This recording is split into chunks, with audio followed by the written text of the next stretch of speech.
Hi. I'm going to talk about SEO promises, too good to be true. Many SEO companies on the internet promise ways to place your website on the first page of the Google. Most companies that make this offer are lying. Ranking high with Google requires training and learning about keyword research.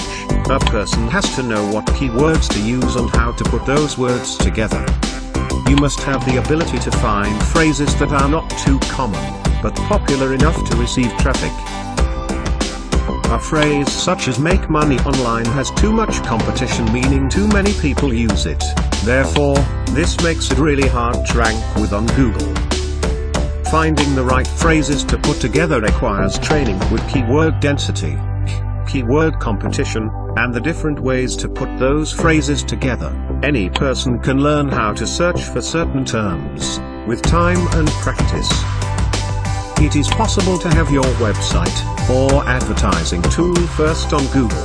However, this might take some time to learn and apply.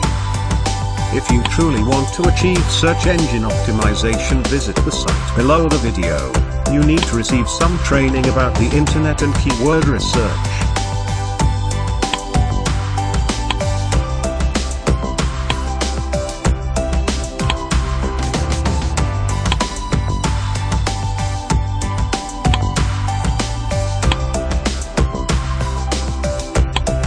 Thanks for watching. Please see my link in description for more information. Bye.